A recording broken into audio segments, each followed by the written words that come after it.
Salut chers internautes, je me présente, coach Gilles Landry, un des présentateurs du Titan Talk Show. Et aujourd'hui, le sujet va être quoi? Grossesse et perte de gras après la grossesse. Et pour ça, nous aurons un expert en la matière qui est le coach Aipo. N'oubliez pas, chers internautes, abonnez-vous, aimez et partagez au maximum. À tout à l'heure.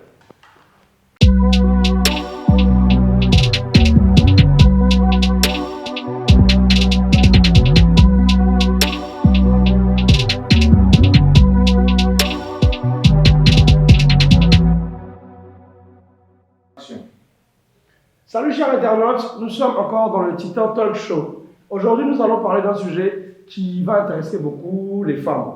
Donc, qu'est-ce que c'est? Ce sujet-là, c'est la prise de poids après la maternité. Et pour parler de ce sujet, nous sommes en présence de Monsieur Aipo, qui est coach sportif, naturopathe, et quoi encore, monsieur? On va dire homme d'affaires. Homme d'affaires, voilà. Donc, il a beaucoup de cordes là à son arc. Comment allez-vous, monsieur Aipo? Très bien, très bien. Ok, super. Et la journée, ça a été? C'est vraiment très bien. Oui, ça va très bien, monsieur Aipo. Donc, nous sommes là aujourd'hui pour parler de la prise de poids là, après la maternité. Donc, ce qu'on remarque, voilà, c'est que des femmes qui souvent étaient bien fines, avaient de belles tailles et tout, finissent de faire des enfants et après se retrouvent avec des kilos là en trop et qui n'arrivent pas à faire partir. Donc, c'est pour ça que nous vous avons appelé aujourd'hui. D'abord, à quoi est dû ce phénomène-là? Pourquoi le retour là, il est compliqué après la grossesse? Merci déjà de me donner la parole sur cette question épineuse qui nous concerne tous et toutes parce que les maris, tant bien aussi bien que les femmes, sont concernés par le phénomène. Il faut dire que notre modernité est venue avec un certain nombre de pathologies, de problèmes. Surtout sur la question de l'alimentation. On en parle en long et en large, mais le sujet est tellement vaste. Ce sujet-là revient encore aujourd'hui. Depuis la tendre enfance, la jeunesse, l'adolescence, nous sommes habitués à consommer des aliments qui sont saturés en sucre et en ce qu'on appelle les perturbateurs endocriniens. Ce sont des substances qui vont perturber le fonctionnement des hormones que nous avons à l'intérieur du système. Ok. Et oui. Qu'est-ce qu'on peut avoir comme perturbateur endocrinien? Dans quel exemple boisson, dans quel produit on peut avoir ce genre de perturbateur-là endocrinien? Alors, je ne veux pas choquer l'assistance, rendre les gens paranoïaques. Ah non, mais il le faut, c'est pour la santé. Vous avez toute une batterie par exemple, de cosmétiques, vous avez des colorants, vous avez on va dire des parfums, comment on dit, pour parfumer, c'est pas des senteurs qu'on dit, Ça. Non, c'est pas l'encens. Vous donnez le goût, par exemple, vous avez des bonbons, on dit goût pomme, mais il n'y a pas de la pomme à l'intérieur. Vous voyez les arômes artificiels et tout ça. Et même dans les cosmétiques, le roll-on, le rouge à lèvres, nous avons des substances à l'intérieur qui vont perturber l'activité hormonale. Et tant que nous ne sommes pas malades, nous ne constatons pas le développement et l'impact de ces produits-là sur notre santé. Et c'est juste au moment des maternités et après les maternités que nous constatons que les hormones qui commandent, ce sont les télécommandes qui activent les différents phénomènes à l'intérieur de notre corps. Ces télécommandes-là ne vont plus fonctionner correctement. Là où le poids étant excédentaire à cause de la maternité devra être stoppé et réduit à travers cette activité hormonale, on se rend compte que les hormones ne jouent plus leur rôle. Et en ce moment-là, la femme va commencer à constater que le poids va stagner. Le poids va stagner. Et il faut rajouter à ça la qualité de l'alimentation. Parce qu'il y a une tradition ici chez nous, je ne dénigre pas. Je ne dénigre pas. Dans certaines traditions, on parle de tomboya par exemple, où la femme après son accouchement, on va la garder dans une pièce, où on va la nourrir, la pommader avec du beurre de qualité, lui donner des bouillies, lui donner des repas à des heures régulières et constantes. Et c'est un standard de beauté, on dit que quand elle a bien mangé, elle a pris du poids, elle est belle. Donc vous avez aussi cette tradition-là, que je ne dis pas négative forcément, mais qui vont participer parce qu'avant, notre société était traditionnaliste, on allait au champ, on était très actif. Et aujourd'hui, on est devenu très sédentaire. Donc, ces femmes vont se retrouver après ces cérémonies traditionnelles-là avec des problèmes de surpoids ou après s'être alimentée avec la grossesse, avec des aliments particuliers, ce qu'elle avait envie de manger, après la grossesse, elle continue par exemple de manger de la même manière et ça va créer ça devient une habitude. Voilà, exactement. Ah, d'accord. Donc, ce qu'on retient, c'est que ces prises de poids, voilà, qui n'arrivent plus à être maîtrisées, sont dues à des éléments de la vie commune qui vont bouleverser nos hormones et aussi le pseudo-gavage, parce qu'on va dire ça, on les gave, il faut qu'on dise ces choses par leur nom, aussi va venir agir sur cette prise de poids. Maintenant, pour une personne qui a été sujette à ça et qui a cette prise de poids, qui n'arrive pas à maîtriser, comment est-ce qu'elle doit gérer si elle veut avoir sa forme qu'elle avait avant la grossesse? Alors là, tu touches un peu sensible. Avant de répondre à la question, je vais aller un peu sur l'aspect psychologique. On voit beaucoup de femmes dans les salles qui viennent dire avant j'étais comme ci, j'étais comme ça. Le truc c'est que c'était avant déjà. Alors que l'homme est une créature qui évolue. Quand tu regardes ton visage de 0 ans jusqu'à, je dis n'importe quoi, 17 ans, il a changé plusieurs fois. Ça, il était au bouffi, c'était mignon. Puis après, le visage s'affine. Et après, on prend de l'âge et la maturité qui vient. Pourquoi vous voyez ce qui arrive sur le visage, vous ne voyez pas que ça arrive dans le corps. Donc, la femme, en prenant de l'âge, va se modifier. Et cette modification, ce qu'il faut aussi leur dire, c'est que cette modification doit être contrôlée et accompagnée, mais vous ne pouvez pas empêcher le corps de mûrir. Donc, le coach aussi, ou celui qui suit cette femme-là, doit aussi lui faire comprendre qu'elle doit apprendre à s'aimer dans sa maturité de femme, qu'elle acquiert avec les années. Mais il faut l'accompagner de sorte à ce que cette maturité-là soit mise en place de la meilleure manière qui soit. Donc maintenant, je reviens à la question qui est de savoir comment gérer cette prise de poids-là. Déjà, dans un premier temps, il faut faire très attention, comme on revient juste à la même question, il faut faire très attention aux habitudes alimentaires. Parce que ce qui rentre dans la bouche, c'est ce qui nous construit. C'est clair, c'est ce qui nous construit. Donc, c'est très cher internaute, il faut faire vraiment attention. Moi, par exemple, je prends mon cas, je suis un homme et je peux prendre l'exemple. Je suis très sensible au riz. Je peux prendre 10 kilos en une semaine. Oui, sérieusement, en une semaine, oui. Avec la consommation du riz seulement. Wow. Ou la consommation de la banane plantée. Quelles sont les quantités que vous ingurgitez, c'est ça? Derrière la quantité, mais ne serait-ce que ce produit, je peux manger par exemple de la tchéké, manger du placali, ça n'aura pas le même effet. Sur une consommation constante, sur une semaine, ça n'aura pas le même effet. Ça bouleverse vos hormones. Voilà. Et le corps réagit à ça, il stocke plus facilement ces matières-là chez moi. Donc il faut se connaître. Il faut se connaître. Voilà, ça c'est un paramètre qu'il faut prendre en compte. Et au-delà de ça, sachez mesdames que l'accouchement va mettre le corps à rude épreuve. Et après, il y aura un affaiblissement général du système. Ça va demander que vous aidiez, vous accompagnez le corps dans le redémarrage. Et c'est pour ça que c'est très important. Souvent, on voit des jeunes filles, elles sont jeunes, elles sont minces, elles disent non, moi je suis mince, je n'ai pas besoin de faire du sport. Mais si tu n'as jamais fait de sport, après l'accouchement où tu es fatigué, ce n'est pas là que tu vas avoir la force. Il faut que déjà le corps ait eu le réflexe de la pratique sportive pour que le redémarrage se fait. On dit que le corps est ingrat, mais c'est faux. Quelqu'un qui a fait du sport avant, lorsqu'il reprend le sport, on dit mais il gonfle vite. Non, le corps a une mémoire. C'est cette mémoire qui va se réactiver. Donc, aux jeunes demoiselles, là je parle, n'attendez pas d'être grosse ou d'avoir des maternités pour penser à vous mettre au sport. Il faut déjà créer le réflexe. Et quand c'est comme ça, vous allez voir que celles qui ont eu la pratique du sport, la reprise est beaucoup plus facile, la réponse du corps est beaucoup plus facile. Et j'attire aussi l'attention sur certaines conséquences liées même au poids et à autre chose. C'est qu'il y a des pathologies qui vont se mettre en place. On a parlé d'une autre émission que vous avez regardée sur la YouTube channel, le périnée. On a parlé de ces problèmes-là qui peuvent arriver, mais il n'y a pas que ça. Il y en a qui sortent avec des séquelles au niveau de la colonne vertébrale à cause du poids de l'enfant.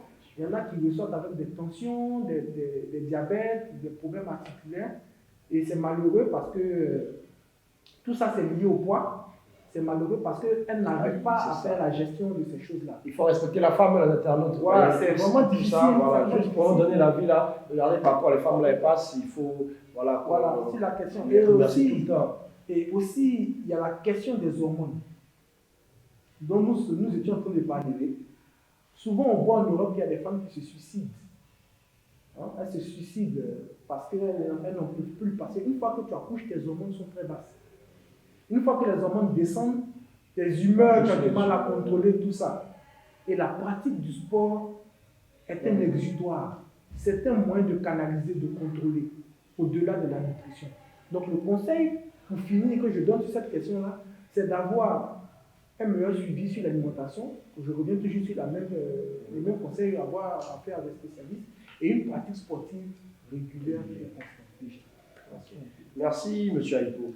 Aussi, par rapport à ces problèmes d'hormones, comment est-ce qu'on peut les régler? Ce sont des problèmes d'hormones, donc les hormones qui ne répondent plus, qui ne fonctionnent pas comme elles doivent fonctionner. Comment est-ce qu'on peut les faire revenir à la normale? Parfois, est-ce que vous aurez des méthodes naturelles et tout pour permettre à ces femmes-là de retrouver leur métabolisme d'avant? Oui, oui.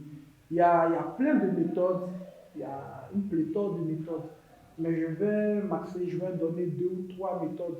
Voilà. Alors, pour le reste, vous connaissez, hein? Vous savez comment ça fonctionne. Vous savez comment ça fonctionne. Vous allez le voir et voilà, il va vous consulter et tout, et il vous fera un programme adapté par rapport à vos pathologies. Alors, déjà, dans un premier temps, pour revenir à un équilibre général, on a parlé de sport, mais par exemple, pour celles qui n'ont jamais eu à le faire, je conseille la pratique du yoga. Je conseille la pratique du yoga. Quel est son avantage? C'est une discipline déjà. Il faut dire que le yoga en lui-même, je ne suis pas pratiquant plein de yoga, mais je suis sympathisant pratiquant. C'est-à-dire qu'à certaines périodes, je m'arrive d'en pratiquer. Il faut dire que cette discipline-là a un impact sur l'aspect intérieur. Il y a un aspect du yoga qui est consacré au travail sur les muscles intérieurs. Et c'est cette discipline-là qui a donné le Pilates. Voilà. Donc, il y a par exemple la pratique du Pilates qui est liée au yoga, qui permet de renforcer les muscles intérieurs. Une fois que ces muscles intérieurs-là sont renforcés, ils auront une meilleure consommation naturelle. Donc, ça va consommer une partie des substances et ça va aider aussi à l'amélioration du fonctionnement des glandes qui sont responsables de la production des hormones. Vous avez aussi la consommation de certains aliments qui vont avoir un impact très intéressant sur, par exemple, la thyroïde, qui est la glande principale qui permet de réguler toutes les glandes qui produisent ces différentes hormones-là. Ce sont des menus, on va dire. Donc, je ne sais pas si vous avez compris. Hein. Oui, pour la suite, là, voilà, vous savez comment ça marche. Hein. Mais déjà, sur le plan sportif, je vous conseille déjà le yoga qui est intéressant. Je vous conseille aussi, on va dire, la natation. La natation qui est une discipline très, très complexe parce qu'une fois que vous êtes dans l'eau jusqu'à la poitrine, vous n'utilisez que 30% du poids. Pour celles qu'on va dire paresseuses, excusez-moi, on dit paresseuse. Si vraiment vous connaissez paresseuse, déjà, l'eau au niveau de la poitrine, vous utilisez seulement que 1/3 du poids. Donc si vous faites 90 kg, vous n'utilisez que 30 kg. Voilà. Et c'est 30 kg que vous allez déplacer tout au long, donc c'est vraiment agréable. Et c'est aussi un impact sur la circulation cardiovasculaire parce que l'eau va masser, à cause de la pression de l'eau, ça va masser les vaisseaux sanguins, ça va aider.